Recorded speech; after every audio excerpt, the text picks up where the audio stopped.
department into a strong and very successful future.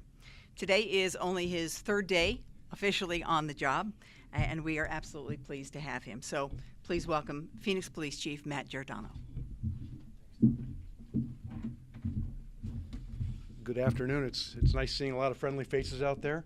I just want to read a couple comments first, and then I'll be happy to answer any questions you might have. But just want to give you some updates on me and just some of my philosophies. But just want to welcome you all for being here. Serving as Phoenix Police Chief and listening to Donna just say that was just still a little bit surreal for me. I just never thought I'd be here, and I'm so happy to be here. But I want to thank city leadership, city management, the mayor, city council for their support in me to give me this opportunity. It's very humbling. I have very, very simple priorities. They're building trust in our community, making sure officers have the support that they need, and delivering a high level of service and protection to the residents of the city of Phoenix. I believe in holding ourselves accountable, operating with integrity, practicing compassionate policing in every interaction we have. I find it very important to me. Again, it's been a whirlwind. It's my third day. These first few days have been really energizing, getting up early, staying late, but again, it's really exciting to be back. I've attended departmental meetings, I've had conversations with members of the community, and the other night I even attended one of my first police chief advisory boards. Again, something that was near and dear to my heart when I was here back in 2016, and getting to go back and reconnect with members of the community, very important to me. I've also had a couple other really unique opportunities. Yesterday I got to go to a retirement ceremony and celebrate with a friend of mine after a very long and distinguished career. And this morning, which is the highlight of my career, highlight of my days, is I got to celebrate the promotions of 12 new supervisors, 12 new leaders in the police department. Again, those are the good days. Just a couple other things. I just look forward to reconnecting. I used the example earlier today in another meeting I was in. It feels like, because all you know, I've been gone for about 8.5 years. So I feel like it's almost an analogy for me is, I feel like I went away to college and I just got back and my parents redecorated my room. So it's still my house, it's still my room, but it looks completely different. So that's kind of the feeling I get when I walk through these hallways, seeing a lot of familiar faces. But again, I just talked to someone in the hallway just now, and he's like, "You don't remember me, do you?" And he's got no hair anymore, and he's got a big bushy beard. I knew him very well before, but it was just really nice to reconnect. So again, I'm really happy to be back. It's good to see a bunch of friendly faces here. Donna said, you know, it's only my third day, so please be nice to me. But with that, I'm happy to answer any questions anyone might have. I'll just point. My wife's a teacher, so this is kind of a role reversal for me. Go ahead. Elena with the Arizona Republic. Hi. So, welcome to the department. Thank you. So you said your priorities today / on Monday with the video were building community trust, accountability / transparency, and supporting officers. Can you walk us through what transparency, supporting officers, and building community trust will look like for you? Is it going out to the community regularly? What kind of transparency protocols will you do? And whatever my other third one was. No, I was gonna say, if you can remember, let me know. But let me start, and if I miss something, please let me know. You know, building trust in the community is incredibly important. You know, like I said, before I retired, I was a commander of what's now the Community Engagement Bureau. So I truly understand the importance of engaging with the community. We can't be successful as a police department without listening to the needs of the community. And I'll talk about it when I was a sergeant years ago, and we started, data collection became a big thing. We would have all kinds of data, and I'd go to these community meetings, and I was armed to the teeth with these are the problems in your neighborhood, and how arrogant that was of me to go into a community meeting and say that. But I thought I knew everything. And very rarely were the top 12 items that we had identified as the top 12 call volumes or call types, those weren't the community's concerns. They had other concerns. So we need to listen to them. We need to engage them. Data, that is important. I'll get to your transparency question because that's where that fits in. But we have to listen to the community. What does the community want from us? What does the community expect from us? And we need to listen. And again, we probably need to listen a lot more than we talk. I'm a really bad example of that, but we do need to listen. So that's my engaging with the community. Going out to the community, I can bring people here, But again, just little things. It's not easy to park here. It's not easy to get here. You have to come through security. It's easier for me to go out to the community. It's easier for me to go to a community meeting, an advisory board, a school, whatever it is. We need to go out and engage the community where they work, where they live, so we understand what they're going through. So that's my community engagement part. Transparency, it really does come down to just open doors and being fully transparent as we're allowed to. There's ongoing investigations. There's things we're not allowed to release. But for the most part, we should be almost an open book. We put so much on our forward-facing Facebook or web page now that you have access to so much more information than you did 30 years ago when I started with the Phoenix Police Department. That's the old model. The old model of policing was, nothing to see here. I don't know what's going on. That was a disservice to the community. It was a disservice to the police department. It's taken us years to overcome that. So again, just like we do with our own partners here internally, with our external partners, we need to tell the why. Why are we doing what we're doing? So that's my commitment to you. That's my commitment to the community, is I will always tell you the why, and we'll explain why we're doing what we're doing. And again, when our new records management system comes online, data accessibility goes to another level. So we'll be able to provide even more data. And I think we already do provide a ton of data for the community to take a look at what we're doing, how we are spending their tax dollars. So again, I think that's very important. And remind me on the third part of your question, I'm sorry. Supporting officers, especially, with our last chief, Sullivan, Yeah. so many surveys that went out, they're dissatisfied with Sullivan staying on. So what is your approach to supporting officers as you take on this new role? Yeah, and that just goes back to me. I like to communicate. I like to go out and meet. I joked. I went to a briefing on Friday night, three briefings down in South Phoenix on Friday night. I wasn't even a City of Phoenix employee at the time. That's how important it is to me. I went down there to meet, and it was a little selfish. It was my old squad, where I started in 1994. So standing in that squad briefing room, talking to the men and women that are patrolling that area I patrolled in 1994 was really cool for me. But I like getting out and talking. I like getting out and discussing. And it goes back to the why. I like going and have those tough conversations with the men and women out there doing the job, because it's really easy for me to sit on the fourth floor and make decisions, implement policies that I think, this is the best thing ever. We should do this. I need to listen. I need to listen to the men and women in the department, because they're out there doing it day in, day out, and they know what's best. So I'm always going to listen. My door's always open to have those kind of communication. And then even follow up on that is employee assistance. Healthy employees are critical for the success of the Phoenix Police Department. We've always said it. We care about our employees. We do. Our employee assistance units at the next level of taking care of employees, recognizing. Go back to 21st century policing. Hurt people, and it's cumulative. So we need to make sure. Even in the academy now, we're talking to young men and women about the stressors of this profession. And hey, if you're having issues, talk to somebody. When I came on, that's not the direction we got. And we're so much better at that today, because again, our employees are so important to us. We want to make sure that not only are they successful while they're here, but when they leave this career, they're productive, successful members of the community. They're healthy. We want them to be healthy in their hopefully long and healthy retirements. Next question, TJ. Good to see you out as well. here. It's fun to see you transition from post. Related to Elena's question about transparency, I think for members of the press, one of the things that it has been a difficulty in doing our jobs is I think it's like 2 or 3 year delay on body camera footage. Have you are you aware of that backlog, and do you think that would play a role in increasing transparency in your administration? 100%. And actually, even the 3 days I've been here, I've already had a briefing on trying to leverage technology in being able to shorten our time frame for getting out public records. So we are definitely aware of that. We're working on that. Trust me, we don't sit on public records requests just to be mean to you guys. We want to get that out as quickly as we can. It's just there's so much manpower that goes into that we are trying to leverage technology. So look forward for that in the future, that us coming up with the technology solutions for that. And then a follow-up on technology. I know today the non-emergency lines started using artificial intelligence for triaging calls. I'm curious to hear, what are, this is like obviously a thorny, national conversation, but, what are your thoughts on like AI's role in policing? TJ, I'm over 50. I'm not even sure I understand what AI means. No, you know what? Again, I'm a big proponent of leveraging technology and anything we can do. If you were at the opening house of the communication center last week or the week before, you know how busy they are. You know how the call volume they get, and you know we always want to provide the best level of service to the community. So if we can leverage technology using AI, I'm all for it. Let's give it a shot and try.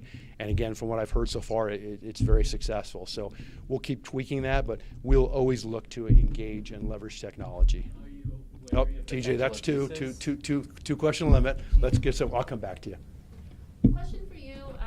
What's your message to the community? Obviously, the DOJ did its investigation. That's done away with, but there's some concern that remains among some community members regarding Phoenix PD sort of policing itself in terms of implementing reforms. And it's a great question, and I've heard that multiple times before I even applied for the position, and now since I've been identified now that I'm here, I've heard it from multiple people, and it's a valid concern. The information that report didn't go away. What created that report didn't go away. I'm not sitting here to dispute what's accurate, what's not accurate. I don't want to do that. What I want to say is we should always be looking to evolve. We should always be looking for continuous improvement. And you have I'm telling you, we will continue to do that. The department has come so far in the last several years, and we're going to continue to do that through continuous improvement. And what I talk about is we can have the best policy in the world, we can have the best training in the world, and we can make sure everyone understands it. If we're not checking, we're not making sure, we're not have accountability, we don't have follow-up to make sure that the policy is being implemented correctly, and even more so, is the policy we came up with and the practice we came up with, is it effective, is it working? So we're going to continue to do that in all aspects of the department, and we will continue to do that. Ashley Rodriguez with Box 10. Hi. You said you're going to listen to the concerns of the community. This is a heavily Latino community, Yeah. and some of the concerns right now is that Phoenix PD is working with DHS and working with ICE agents, whether it's not allowing advocates on the property of immigration court or even providing crowd control and street control for ICE raids. What do you have to say to the community that is deeply distrustful that the Phoenix PD is not going to turn them into ICE or help ICE raid their communities? Yeah, I've been very clear on that. The Phoenix Police Department enforces Arizona revised statutes and city codes. That is our primary responsibility. We don't enforce immigration laws. We don't ask about immigration status. So we do not. We are aware from time to time of ICE operations that are going on because we want to make sure that if we get 911 calls, we're aware of what's going on. But we don't go out and actively help them. I'm actually in the process of setting up a meeting with the ICE director here locally, the HSI director, to make sure that is clear that we are not going to assist them in their immigration enforcement, because that's not our role. I was here when we went through SB 1070, 15 years ago, and I saw the distrust that created in the community. So we're not going back down that road again. We will enforce laws. We'll hold people accountable. Those are Title 13 laws, Arizona revised statute laws, as well as city codes. But we are not going to engage and make any kind of enforcement decisions or take any enforcement action related to immigration enforcement. And just to follow up on that, Sure. there is concerns that some of these immigrant communities will be hesitant to call the police when they need assistance or in an emergency because they're afraid that their immigration status will come into play. Yeah. What do you have to say to that? Yeah, we saw that during SB 1070. We saw that people were scared to call, and that's for us, that's a failure. We never want anyone in our community to be fearful to call us when they need help. Because again, if the rest of the community, the criminal element of the community, understands that someone might not call the police, they're more willing to target those individuals. We don't want that to happen. We want to make sure. So really, I can use all of your help. Please let your viewers understand or know that we will not ask for your immigration status. We quite frankly don't care about your immigration status. If you need help from the Phoenix Police Department, call us and we will come out and help you. So thank you for your help with that. Yes. What's your plan to beef up recruitment and retention, and how big of a concern is it to you? It's a monumental concern to me. Again, I just came from Arizona Post. I'm very familiar with hiring and training across the state. They're doing a really good job. They've got some really innovative ideas. Actually, I think I have a meeting either later today or tomorrow, reference recruiting and retention. and we're going to put a lot of effort into that. We've already seen an increase in the number of people that are applying to us, which is phenomenal.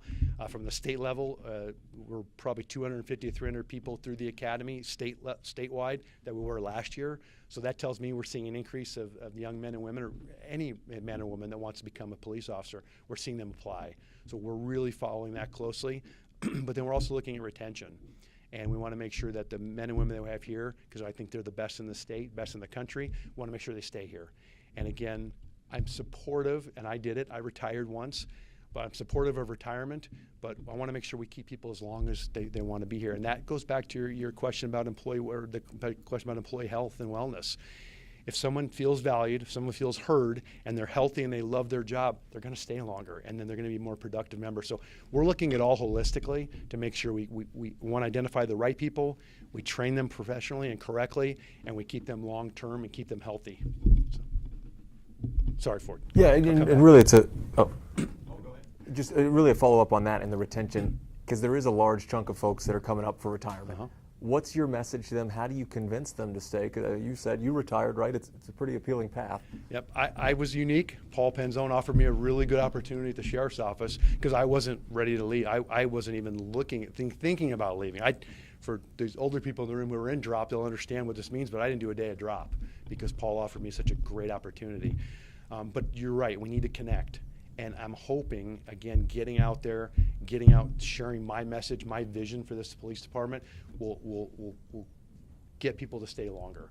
We have that window of people that are still in the tier where they can retire at 20 years, and they're coming up. They're 16 to 20-year veterans, and I've heard from some that they are ready to leave right at 20, and that never happened. And I'm not talking about leaving to go to a bigger and better, because I'll always support people on career development.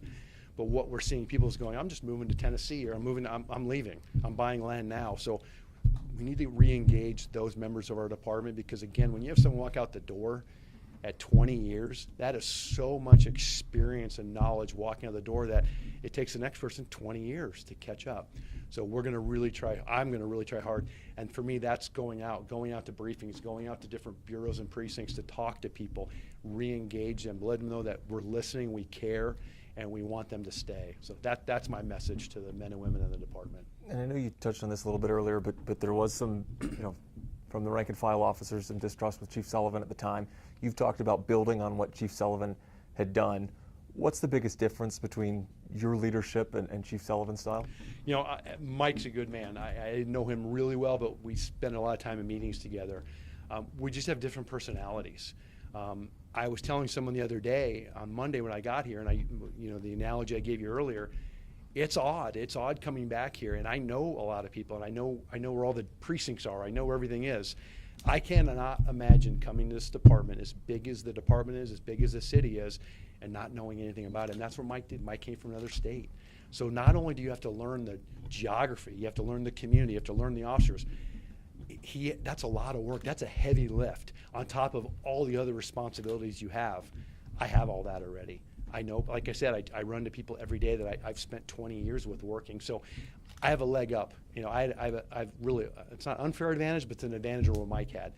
And again, I enjoy the getting out and talking. I get out. Sometimes it's detrimental to my schedule because I allot 30 minutes and it takes an hour. But I'm willing to put in that time, and I want to put in that time to go do that. My kids are grown, so my wife and I, 30 years of marriage, we still enjoy our company. But she's okay if I'm gone for a few hours on a Saturday morning, a little quiet time for her. So those are the times I'll look to go out to precincts and bureaus to meet with the men and women that are out there doing the job. Because I can tell you from my experience, I spent a lot of time working third shift, and how many times I saw a chief come to a briefing or an assistant chief come to a briefing, which I know they all just did, twice, in 23 years, and that means a lot. And sometimes I tell people, even if I come out to deliver a message that the officers might not want to hear, that's not what they wanted me to do, or they think I'm going in the wrong direction, the fact that I'm willing to come out, explain what we're doing, why we're doing it, and listen to them, that's half the battle. And I will always promise them that I will do that. So that's my difference, I think, in my leadership style versus Mike's. And again, I'm not saying Mike's leadership style was bad. We're just different people. Sorry. I wanted to ask you about the recent crime statistics released by the FBI for 2024. 2024. Of course, they look into all departments in Arizona across the country. Specifically for Phoenix Police Department, it said that all violent crimes have increased over the last 3 years, specifically for aggravated assaults and robberies. Two-part question for you. Do you look at these kind of crime statistics, your thoughts on that, but also if aggravated assaults and robberies are going up, specifically what Phoenix Police Department is seeing, how do you combat that as a department? Yeah, I mean, crime stats are always important. I fully transparent, I have not looked at those. I have not seen those numbers. The numbers I'm seeing are the current numbers, and we're down in just about, and correct me if I'm wrong, we're down in just about every area. So I'll have to go back and look at what 2024 was and what went on there, because that's news to me. Because again, I just looked at them this morning for calendar year 2025, and we're down in, I think, in every area. But crime suppression is always important. It's a balance. It's a balance of resources. So we're always looking for innovative ways. I talked about leveraging technology. So we're always looking to do things like that, because it's very important. Again, when someone calls 911, they expect an officer to respond and take care of problems. But you also look at, quality of life, and there's things we need to do. And, crime stats sometimes are driven by different factors, whether it's drug abuse, chemical dependency, whatever it might be.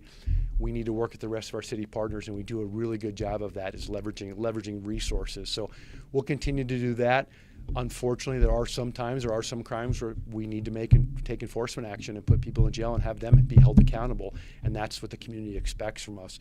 So we'll continue to do that. We'll continue to look for alternative ways to address crime. But again, let's go back to staffing. Staffing's still an issue too. We don't have infinite resources. I wish we had 3,000 officers, and I remember a time when we did. I was a patrol lieutenant in Central City when we had 3,000 police officers, and you couldn't turn a street corner, down here downtown without seeing another patrol car. That's not always the case now. So we're doing a really good job of leveraging the manpower we have. But again, with the efforts I talked about with recruiting and hiring and retention, we're hoping to build those numbers up, which in my opinion always has a direct reflect on our crime statistics. Michaela Marshall with Arizona's Family. I want to ask you a couple of questions about the Kailana Smiley murder case. She's a 15-year-old girl who was found shot and killed inside a Phoenix apartment last week. The 67-year-old man was identified as the suspect, and he was found dead by a self-inflicted gunshot wound. That's the information that we have so far from your department. Curious how detectives were able to identify this man as the suspect. Is there any connection between him and the victim? You know just about as much as I do at this point. I've been briefed on that case. Our detectives are still working on it. As more information becomes available, we'll make sure we share with the media. You don't have any idea on motive? I know, honestly, just about everything you know. It's very preliminary. Yep. Considering the federal takeover on police in DC, what are the chances of allowing that in Phoenix, and have you spoke to Phoenix mayor about it and what she said? Yeah, I have not spoken to the mayor about that. I've been following that very closely since Monday. Causes me some concerns. I do believe that the District of Columbia is different than the city of Phoenix. I can tell you now that my peers from the surrounding cities, I just don't see that happening in Arizona. I really don't, and I think it would be a different response if it was to be proposed in Arizona. But again, we're following it very closely. We'll always follow things like that closely. But again, it's very hard to talk about hypotheticals of what might occur in Phoenix. But we are definitely watching that closely. No, I'll come back to you. Yeah, go. Okay, sorry. Alana again. Back to immigration. I know that the Phoenix's policy says that officers can call ICE, and I've seen records from this year, again, prior to you being here before this week, saying that officers have called ICE from both your department, and I've seen it also in court records. So you're saying that the department, you're going to ensure the community that the department is not working with ICE or the federal government. Does that mean you are going to direct your officers to not call ICE? And if so, will there be any sort of, reprimand or talking to if an officer does call ICE? We have very, very clear policies on when we can and cannot call ICE. And just like any other policy, when an officer decides to, or not decides to, but violates policy or mistakenly violates policy, we have measures in place that how we deal with that, how we address that. It really just depends on, is this a repeat offense? Is this a mistake? And we want to train to make sure officers understand the policy and hold them accountable for that policy. But no, at this point we have no intention of changing any of our policies related to that. I know that the immigration policy, at least within a few weeks ago, was under review. Are you aware of that at all? I have not seen any finalized policies or even any proposed policies changes, but I definitely will put that on my radar. I wanted to ask you about a pretty big case that's happening. I know all news stations are covering it, 10-year-old Rebecca Baptiste.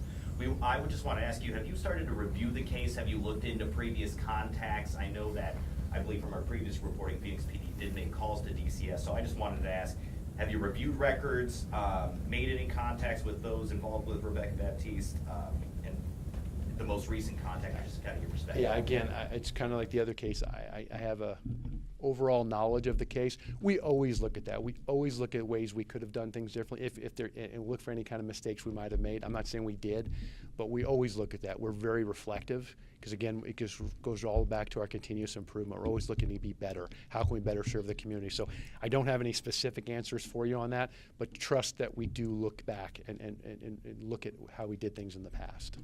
I'm sure that's something, as we continue to work to that, we'll be able to provide additional information, just like with the other case. Are you anticipating any changes or additions to the fourth floor or leadership here? The fourth floor, look at you and your terminology. I like it. No, I'm not that kind of guy. I'm not going to come in and just start making changes.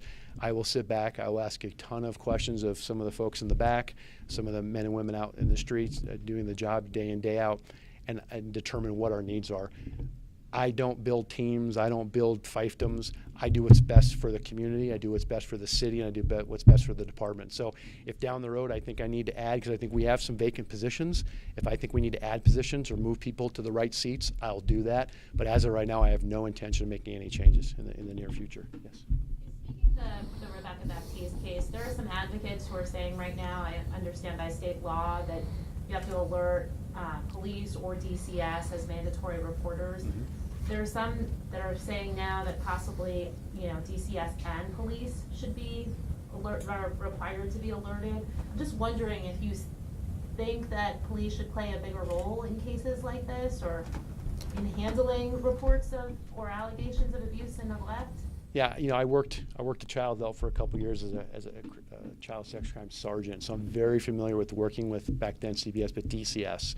We have a very collaborative relationship. We really do. It's a multidisciplinary approach to those cases, because again, it does take a lot of resources. So to be able to leverage those resources. So again, I don't believe there needs to be any changes to the protocol per se, but again, it's something we always look at. So if something did fall through the cracks, and I'm not saying they did, but we'll always look again if we need to have more involvement or less involvement or closer communication. But I can tell you right now, our detectives in child crimes are talking to DCS daily, if not hourly, on cases, because we work them together so routinely.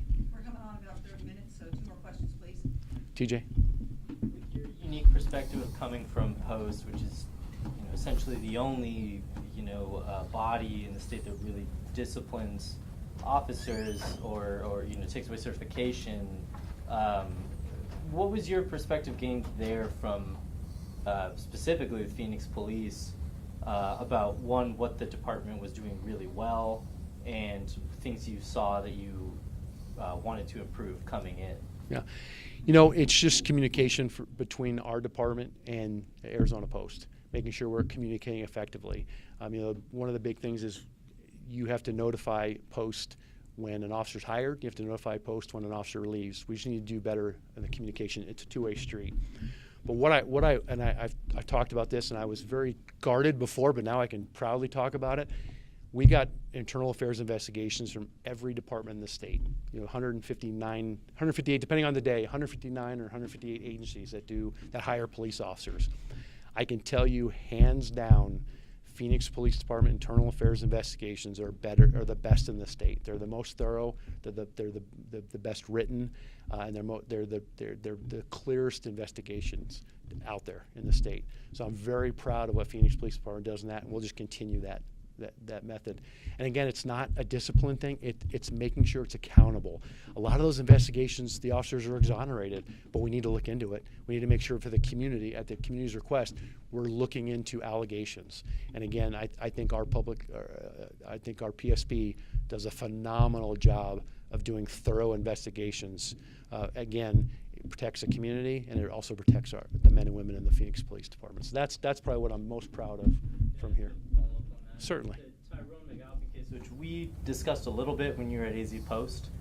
I'm curious what you thought of that internal investigation to Phoenix that Phoenix did. I'm trying to think. I apologize. I got hundreds of cases every. I know I read that. I know your case you're talking about. I didn't have any concerns with that investigation. Again, I almost never had a concern with the way Phoenix did it, internal affairs investigation. So we looked at it, and then the board reviewed it. One last question, please. Oh, sorry. It's okay, I'm short. Law. I'm sure you've been briefed a lot over the past few days, or maybe since you were selected. What are kind of a lot on issues? What are the key issues you've been briefed on in the past few days that you really want to get a grapple on and I guess essentially solve or improve? Other than we know staffing is an issue, but what are other things that you want to tackle? That's the biggest for me. That's the biggest one. So I'd love to discount that and go to something else, but that really is very, very high on our priority list. But there's so many needs. There's so many people have briefed me over the last couple of days, and that's what I keep telling people. Just give me some time. Give me some time to read. Give me some time to explore. Give me some time to talk. Because again, just going, even my community, my analogy I gave you earlier about, I thought the problems were this. The community told me the problems were this. The same thing. We can collectively on the fourth floor talk about these are the important things in the City of Phoenix Police Department, and those might not be what the men and women see as the biggest concerns. So right now it's almost like a listening tour. I want to go out and listen. I read everything that comes across my desk, and things trust me are coming across my desk, and I'm just trying to get a good handle on where we need to focus our efforts, because again, all of our efforts are not infinite, and we have to make sure we're putting our effort in the right places to get the biggest returns. So I wish I had a better answer for you. I wish I could give you 10 things we're working on right now. But again, I can't discount manpower. I just can't. That's our biggest one is, again, figuring out how we get ahead of that. And then I think some other stuff will start falling into place. Is there anything that might be alarming you that you've read it and you're like, I'm going to come back to that? Well, it's funny. When I left and I went to Arizona Post, the joke over there is there's no such thing as an Arizona Post emergency. And now my phone rings again 24 hours a day, 7 days a week. My emails ding all the time. It's a lot.